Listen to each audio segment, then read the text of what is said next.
All right, are we rolling? Here's the question. Does Costco really need to hire H-1bs to keep the food court running? I asked this question because I went to the food court, order a whole pizza. I think it's $9.95 plus tax, 10 something. And the lady who speaks Asian with very broken English, like sprinkles on top, charged me for a Coke. This isn't a huge deal, but I really would have rather paid with the $11 I had than break a 20. And she's like, oh, the manager have to refund you. Okay. And so basically, I go to have the manager refund it equally derperific. You speak perfect English, but you just don't comprehend the concept. I need you to refund this, everything. And then basically what I want is I want to pay for it with my $11. So I have my 20 back. And he can't comprehend this. So what I'm asking in this is that with a sea of Americans that could do these jobs, could you at least, I don't know, wild thought here, in the sales positions, have Americans, have English speakers? I mean, I met a guy that was from Sweden the other day. And he says, he's like, where are you from? And I'm like, oh, I'm from this place. And he says, oh, I'm from Sweden. I'm like, wow, dude, you speak incredibly good English. You speak better English than I do. Proper. He's a good quality English. I was like, hey, thanks. Get a guy like that if you're going to hire a foreigner. I don't know, maybe they have schools. And this is the thing that gets on my nerves about it.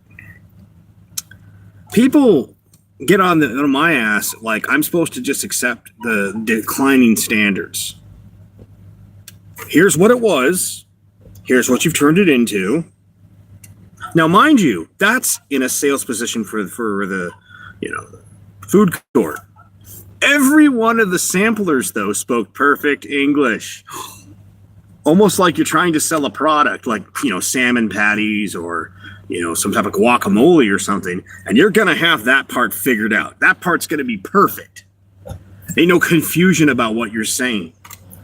And look, I don't have a problem with, foreign people, Asian people. I would just prefer that these jobs are immediately filled with Americans first.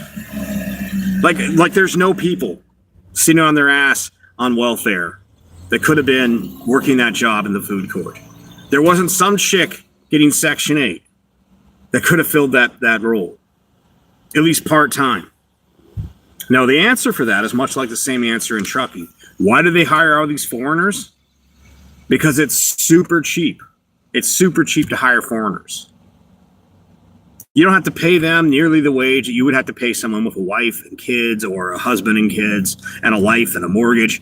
And that's what gets on my nerves about it. Like the guy that was from Sweden, he spoke, there was no confusion about the conversation. So even though I'd prefer that to be an American, I don't mind that guy.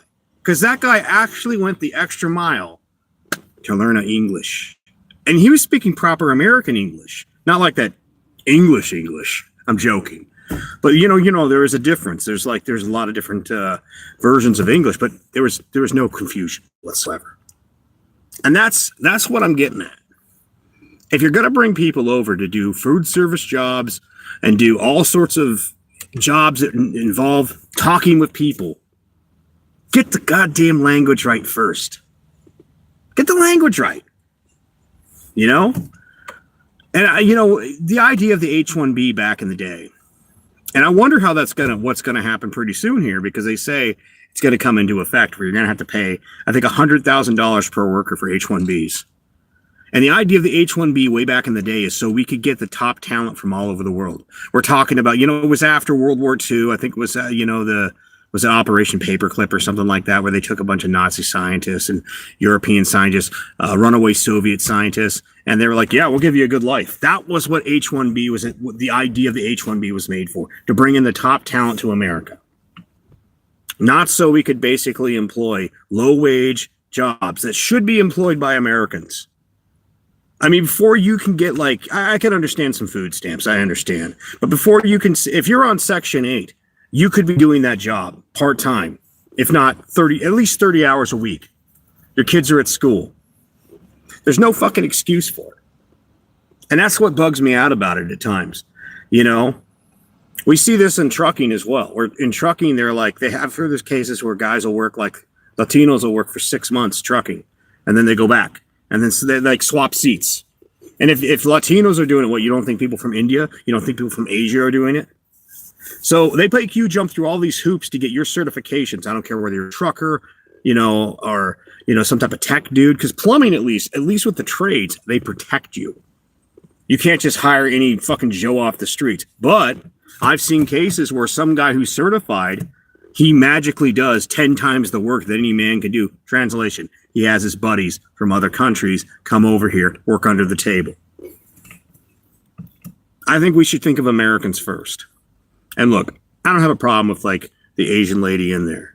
I just have a problem for poor speaking of English. And the idea in life that we have to constantly live with diminishing standards. Year after year, decade after decade, our standards have to, well, you can't expect what you used to expect. Like when you go to a gas station, it was full service once upon a time. Now, good luck finding full service unless it's a state that forces it, you know? So basically, what I'm getting at with this is you shouldn't have to smile, grit, and bear it as what actually worked is slowly being flushed down the toilet. You should be able to stand up and say, hey, if you can't speak the language, if you can't perform correctly, if you can't adhere to our cultural norms, then get the fuck out. You got a whole ass country over there. If you like what we're doing, then you change your country to be like us. If you think what we're doing is stupid, but you're just here to make money, then you should get the fuck out and go make the money in your own country. If the only reason you're in my country is to make money and then bail, then yeah, I would much rather